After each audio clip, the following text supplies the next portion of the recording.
Ini yang lainnya kemana ini? Kok belum pada masuk?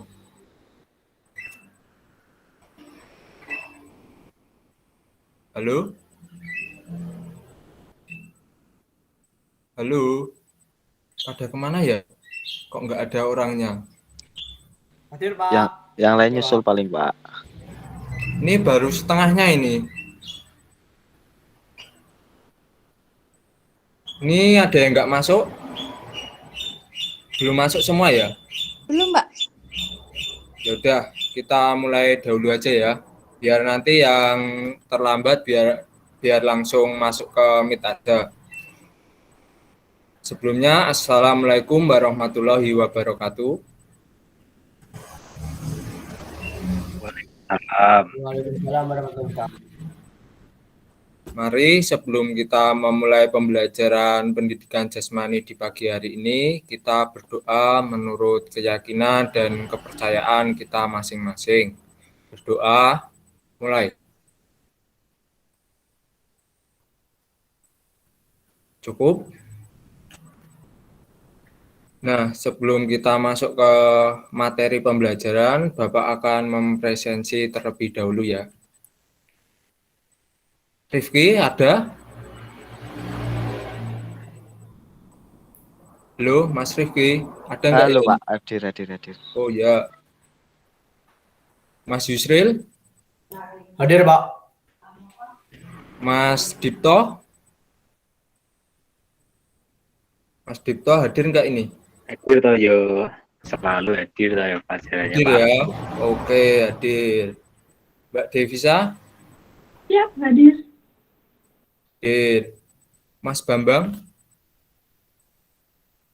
Tadi bilang kuotanya habis, Pak. Mas Bambang nggak hadir ini, kemana ini? Kuotanya tadi bilangnya habis. Oh, kotanya habis ya. Oh, ya udah, saya tulis izin ya ini. Nah, ini kan kita mau pembelajaran pendidikan jasmani ya. Kita baru pertemuan pertama. Jadi kita belum kenal, kalian belum kenal saya dan saya belum kenal kalian. Nah, untuk yang pertama kita perkenalan dulu aja biar enak, biar enjoy nanti pada saat kita pembelajaran. Nah, perkenalkan ya, saya perkenalan dahulu nanti baru giliran kalian. Nah, perkenalkan, nama saya Ardi Afrian Nugroho Raharjo. Tempat tinggal saya di Sleman, biasanya dipanggil Mas Ardi atau Ardi, gitu ya. Nah, untuk yang selanjutnya, Bapak akan memanggil kalian satu persatu, lalu kalian silakan memperkenalkan diri kalian. Ya, yang pertama, Mas Rifki, silahkan perkenalan Mas. Ya, nama saya Rizky Aditya Ananda Pak. Biasa dipanggil Rizky. Rumahnya mana Mas? Sleman juga Pak. Oh Sleman, berarti kita Ya, tetangga Mas. betul Pak. Dari SMA mana Mas? SMK satu Cangkringan Oh Pak. SMK. Itu caburnya apa Mas? Di Futsal SM, Pak. di SMK ini caburnya apa Mas? Futsal Pak. Oh futsal. Mas Yusril? Saya Yusril Pak dari Magetan Pak. Di SMA caburnya apa Mas? Sepak bola basket Pak. Sepak bola sama basket. Ya Pak. Bagus itu. Bagus Pak. Yang selanjutnya Mas Pradipta. Iya Pak. Perkenalkan Mas. Nama saya Pradipta Suryatama, biasa dipanggil Dipta. Saya dari Salatiga Pak, lereng Merbabu. SMA-nya ambil apa Mas? Nah, Pak, Caburnya apa? voli plastik. Soalnya di sini rame Pak, voli plastik. Oh ya, bagus itu. Lalu yang berikutnya, di sini Bapak akan sedikit menjelaskan tentang pengertian dari kebugaran jasmani aja ya. Kita santai aja pembelajaran di pagi hari ini. Nanti Bapak akan share screen, lalu Bapak akan menjelaskan. Nanti ada sekitar pertanyaan juga, Bapak akan bagi kalian menjadi 4 kelompok. Nanti mungkin yang satu ada yang double ya, nggak apa-apa nanti. Ya, bisa dimulai. Bisa dimulai. Bisa, Pak. Baik, saya share screen ya.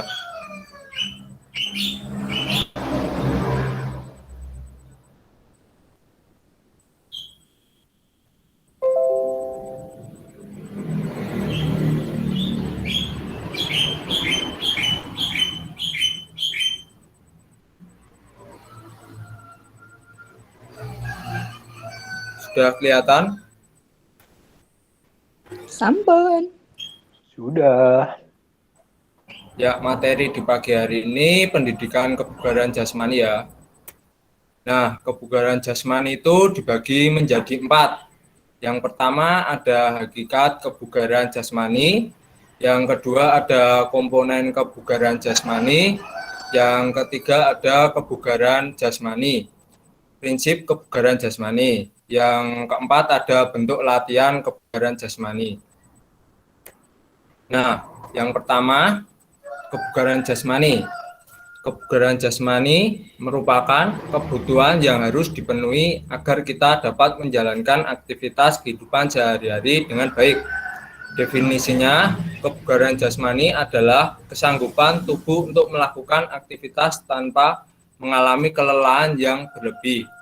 Istilah kebugaran jasmani memiliki pengertian yang tidak berbeda dari aspek fisik dalam total fitness atau yang dikenal sebagai physical fitness.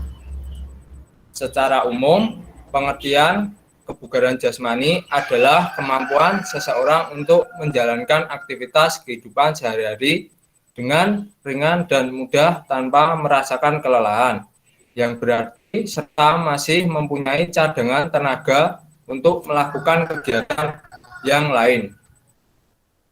Makin tinggi tingkat kebugaran jasmani seseorang, maka makin bagus pula kemampuan kerja fisiknya. Kebugaran jasmani adalah kunci kesehatan dan ketahanan tubuh yang sebenarnya. Oleh karena itu, beberapa orang rutin melakukan berbagai latihan dan kegiatan fisik seperti berolahraga. Tubuh akan menjadi lebih fit dan tidak mudah terjangkit penyakit. Selain kondisi kesehatannya yang stabil, latihan kebugaran jasmani akan membuat tubuh semakin segar dan bugar. Yang selanjutnya ada komponen kebugaran jasmani. Nah, komponen kebugaran jasmani itu dibagi menjadi 8. Nah, yang pertama ada daya tahan kardiorespirasi atau yang disebut dengan endurance capacity. Yang kedua ada daya tahan atau yang sering disebut dengan endurance. Yang ketiga ada daya tahan otot atau muscular power. Lalu yang keempat ada kecepatan atau speed. Lalu yang kelima ada daya lentur atau flexibility. Yang keenam ada kelincahan atau agility. Lalu yang ketujuh ada ketepatan atau akurasi. Yang kedelapan ada reaksi atau reaction. Nah, dari ke-8 komponen ini nanti Bapak akan menjelaskan satu-satu pengertian dari komponen kebugaran jasmani ini. Jadi nanti mohon diperhatikan ya, nanti habis ini ada sesi pertanyaan. Jadi nanti kelihatan siapa yang tidak memperhatikan dan siapa yang memperhatikan. Begitu, paham?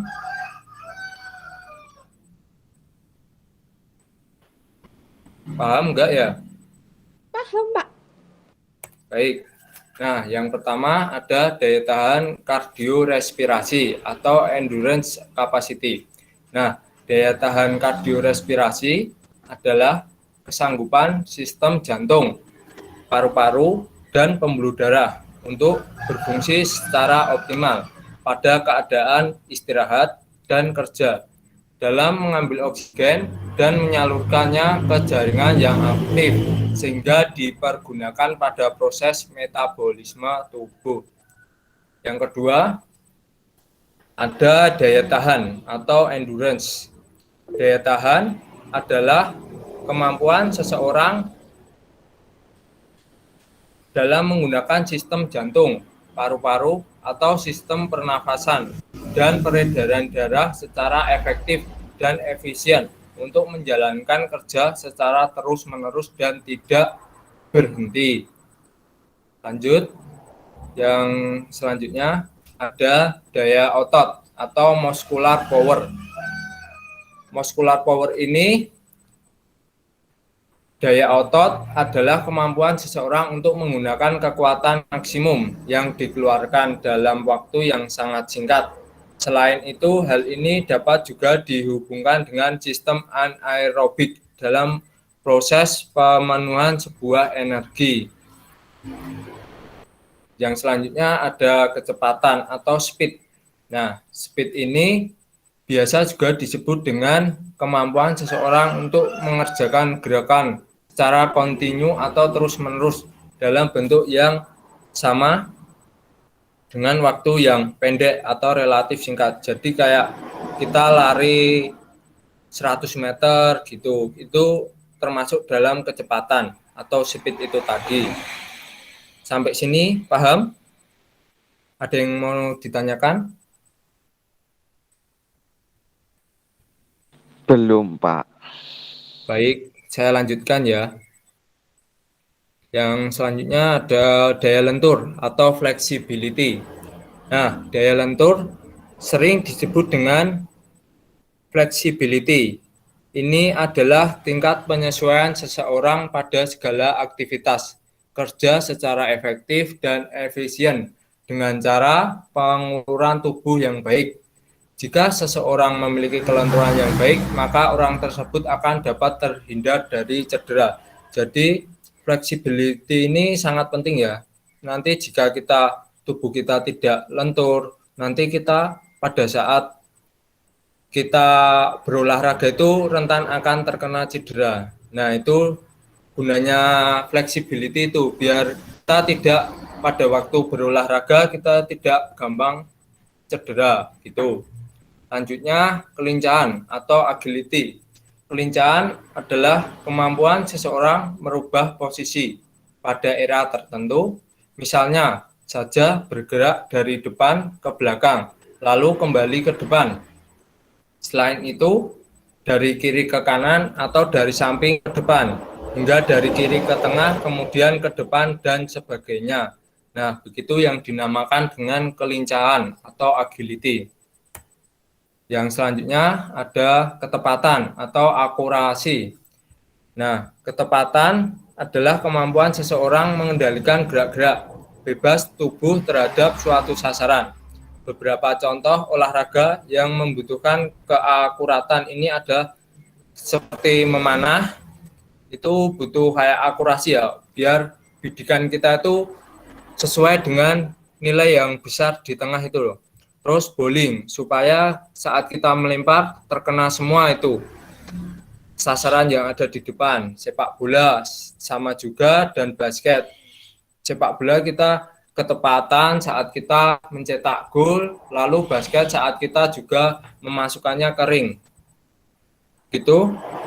Yang selanjutnya ada reaksi atau reaction.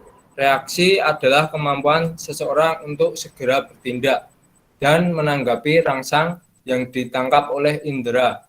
Salah satu latihan yang dapat meningkatkan reaksi adalah olahraga tangkap bola. Jadi kita bisa latihannya itu kayak melempar bola kasti, tahu kan bola kasti? Tahu nggak ya? Tahu, Pak. Tahu, Pak. Nah, itu kita melemparnya menggunakan tangan kiri, lalu kita menangkapnya dengan tangan kanan. Gitu. Terus itu contoh latihan reaksi begitu. Ya, kita lanjut. Nah, yang selanjutnya ada prinsip kebugaran jasmani. Nah, ini Bapak akan membagi sesuai dengan kelompoknya. Ini jumlah kalian ada 4 orang ya yang hadir. Nah, nanti 5, Pak. Bapak akan membagi menjadi kelompok 4 orang. Setiap orang nanti menjelaskan tentang prinsip ini. Jadi nanti mungkin ada satu siswa yang mendapat 2 prinsip, menjelaskan 2 prinsip. Nggak apa-apa ya. Nah, untuk yang pertama, Mas Pradipta. Aku prinsip apa, Pak? Overload. Ya, overload. Lalu yang kedua ada Mas Yusril. Mas Yusril mendapat yang konsistensi ya.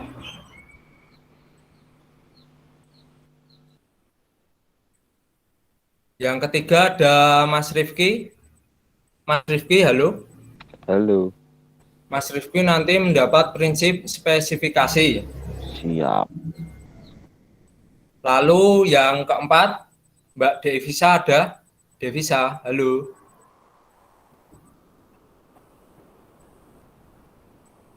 Mbak Devisa ada.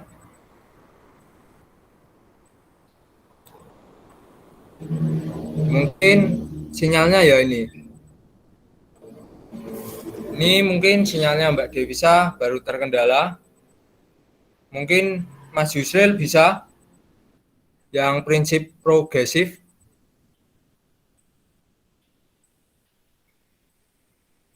Halo, Mas Yusril.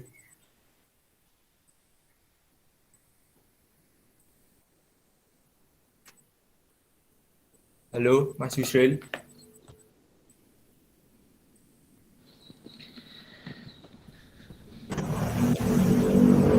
Dengar nggak ya suara Bapak?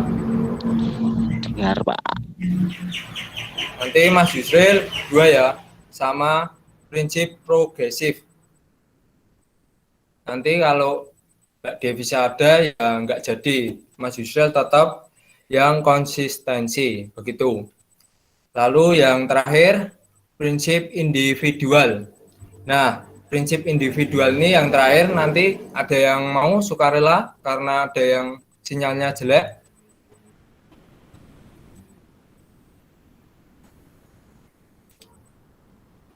Halo.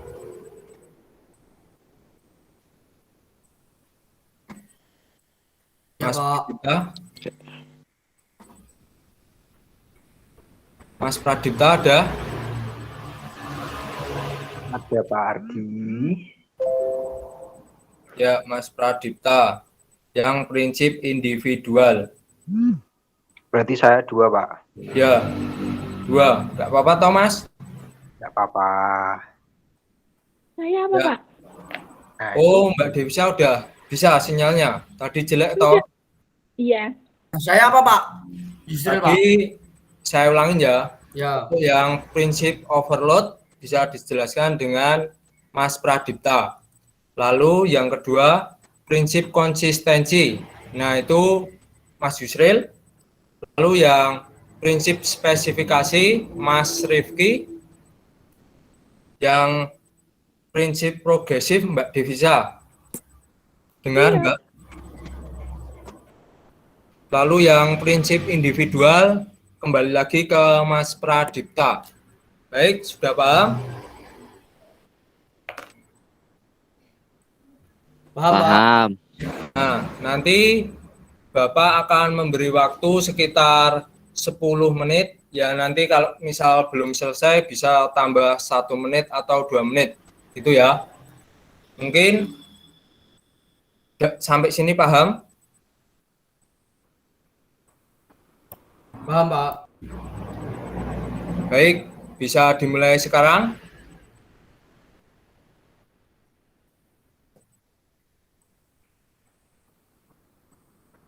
Bisa dimulai sekarang. Bisa, Pak. Nanti setelah diskusi ini selesai, Bapak akan kembali, lalu kalian setiap peserta didik menjelaskan sesuai dengan prinsip yang kalian dapat tadi. Gitu ya. Baik, Ya, Pak. mungkin Bapak akan tutup. share screen-nya, nanti kalau sudah 10 menit Bapak akan kembali. Begitu ya.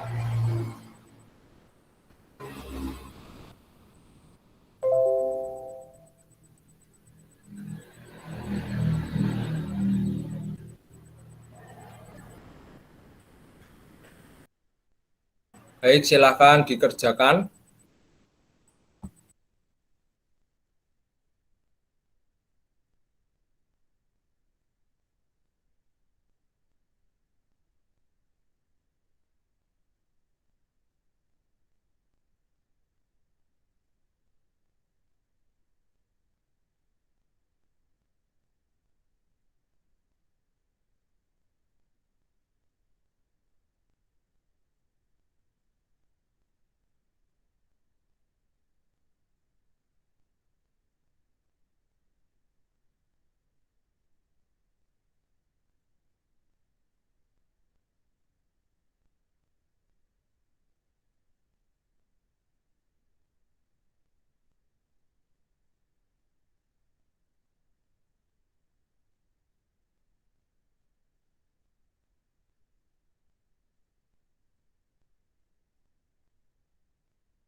diskusinya kalau ada yang mau sambil minum nggak apa-apa minum.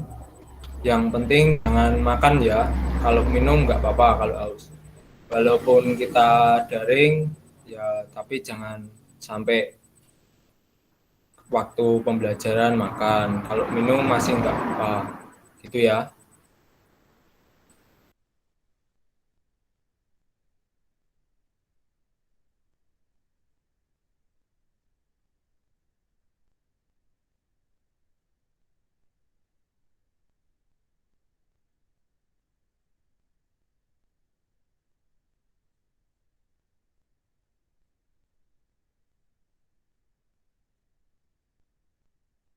Sudah, Pak. Yang lainnya sudah? Bentar lagi, Pak. Baik. Bentar lagi, Mas. Yang lainnya belum.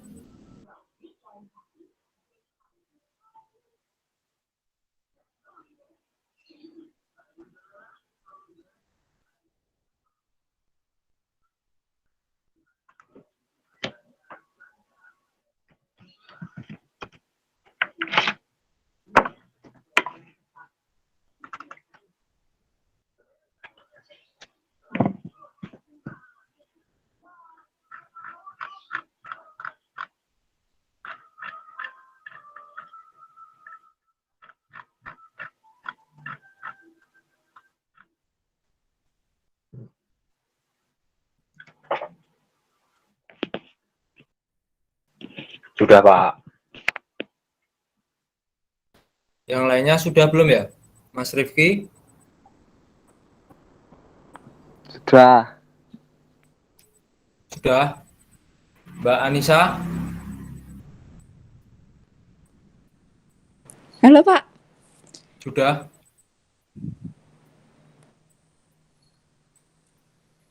Pak, nanti kalau saya baca yang punya saya dulu bagaimana Pak? Oh ya nggak apa-apa. Berarti Mbak Anissa yang progresif ya? Iya Pak. Ya nggak apa-apa. Tapi nunggu temennya dulu. Ada yang belum soalnya. Udah semua, Pak. Langsung aja ini, Pak. Oh mau langsung? Udah semua? Ya. Oh ya udah nggak apa-apa. Monggo Mbak Anissa. Siap Pak. Prinsip progresif. Nah, agar mendapatkan hasil yang maksimal, yaitu dengan melakukan pembebanan yang diberikan pada atlet harus ditingkatkan dengan cara berangsur sesuai dengan kemajuan serta kemampuan atlet. Nah, beban yang ditingkatkan dalam waktu singkat akan mempersulit proses adaptasi fisiologis dan menyebabkan terjadinya kerusakan fisik. Seperti itu, Pak, prinsip progresif. Baik, selanjutnya bisa ke yang prinsip overload, Mas Pradipta. Oke. Monggo Mas. Prinsip overload atau prinsip kelebihan beban membutuhkan peningkatan resistensi terhadap otot yang berolahraga ke tingkat yang lebih besar dari yang digunakan sebelumnya. Meningkatkan jumlah pengulangan memberikan jalan lain untuk membebani otot, tetapi jenis kelebihan ini mengembangkan daya tahan otot, bukan. Jadi, seperti itu Pak untuk overload. Baik, selanjutnya bisa Mas Yusril.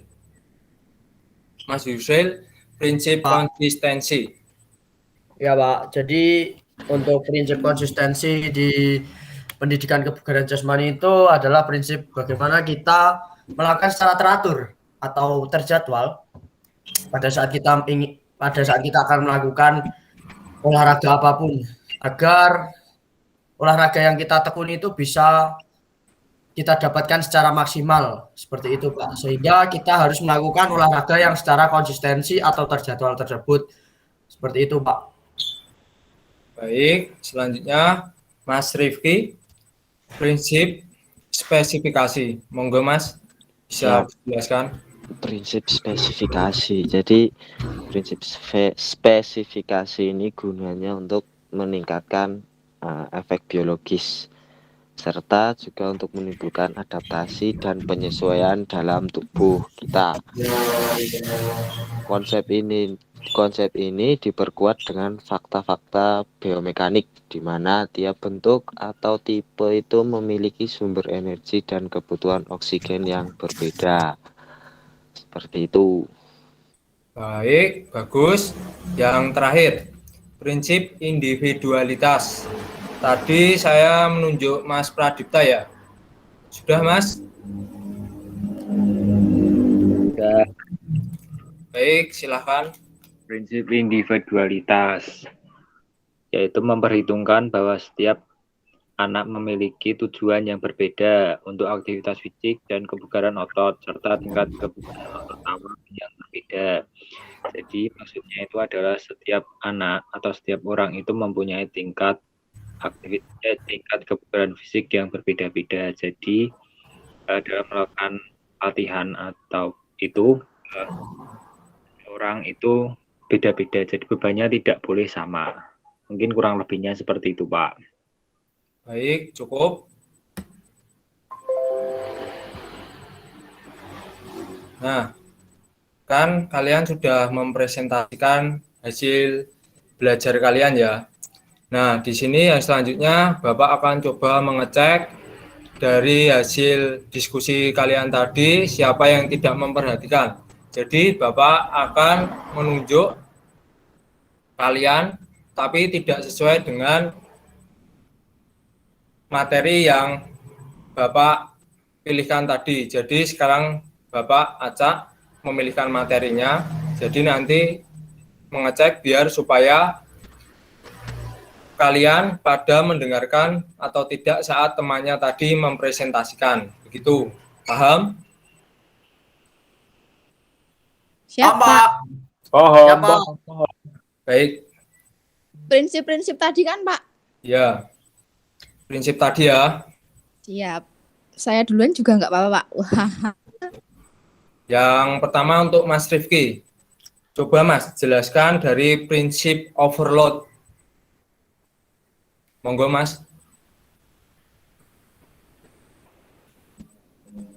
Ya Pak, prinsip overload. Ya. Prinsip overload itu suatu prinsip latihan yang menggunakan pembebanan yang melebihi ambang rangsangan terhadap fungsi fisiologi yang dilatih, Pak. Seperti itu aja, Pak. Betul kan? Bagus. Yang selanjutnya Mas Yusril bisa menjelaskan tentang prinsip individualitas.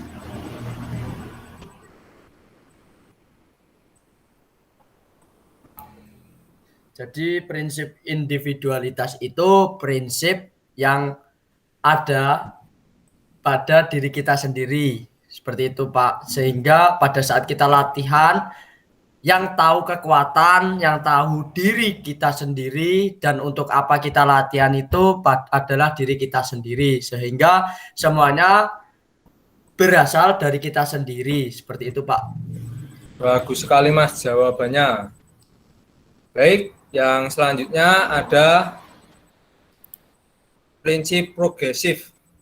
Coba Mas Pradipta bisa menjelaskan. Oke, jadi prinsip progresif itu adalah ketika kita melakukan latihan itu berprogres atau berkesinambungan dari satu hal ke hal yang lain itu ada progresnya gitu loh Pak. Jadi enggak latihannya itu terus, jadi latihannya harus berprogres atau berkembang. Mungkin seperti itu Pak. Baik, yang terakhir ya untuk Mbak Anissa Devi. Nah, coba Mbak Anissa Devi menjelaskan tentang prinsip konsistensi. Oke, Pak. Monggo Mbak, yang terakhir. Prinsip konsistensi. Nah, prinsip konsistensi yaitu kemauan guna melakukan latihan dalam waktu. Nah, dalam mendapatkan kondisi fisik yang baik ini, kita bisa melakukan latihan setidaknya 3 kali dalam seminggu. Jika kita hanya melakukannya selama 1 kali per minggunya, maka hal tersebut tidak akan berpengaruh terhadap peningkatan kualitas fisik. Sebaiknya untuk mendapatkan hasil yang maksimal, kita bisa melakukan latihan selama 5 hingga 6 hari setiap minggunya. Seperti itu, Pak. Jadi harus konsisten. Harus konsisten gitu ya, Mbak? Iya, Pak. Baik. Nah, ini kan materinya itu seharusnya masih satu ya. Tapi materi yang terakhir itu nanti saya tugaskan aja buat pekerjaan di rumah atau PR buat kalian. Nah, jadi materi yang buat PR itu bentuk latihan kebugaran jasmani. Nih,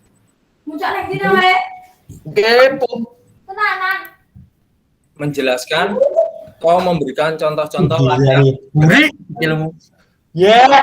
Begitu ya. Paham? Paham, Pak. Ini ya, PR-nya bentuk latihan kebugaran jasmani. Jadi, pertemuan minggu depan kita akan membahas contoh-contoh latihan kebugaran jasmani itu. Ini ya. Paham? Paham, Pak? Siap. Ada yang ditanyakan? Tidak, Pak. Berarti sudah paham semua ya tentang materi yang saya sampaikan tadi? Sudah, Pak. Siap. Baik, mungkin pembelajaran di pagi hari ini kita cukupkan. Mari kita berdoa menurut keyakinan dan kepercayaan kita masing-masing. Doa, mulai. Cukup. Wassalamualaikum warahmatullahi wabarakatuh. Waalaikumsalam warahmatullahi wabarakatuh. Patene ju. Rekorte.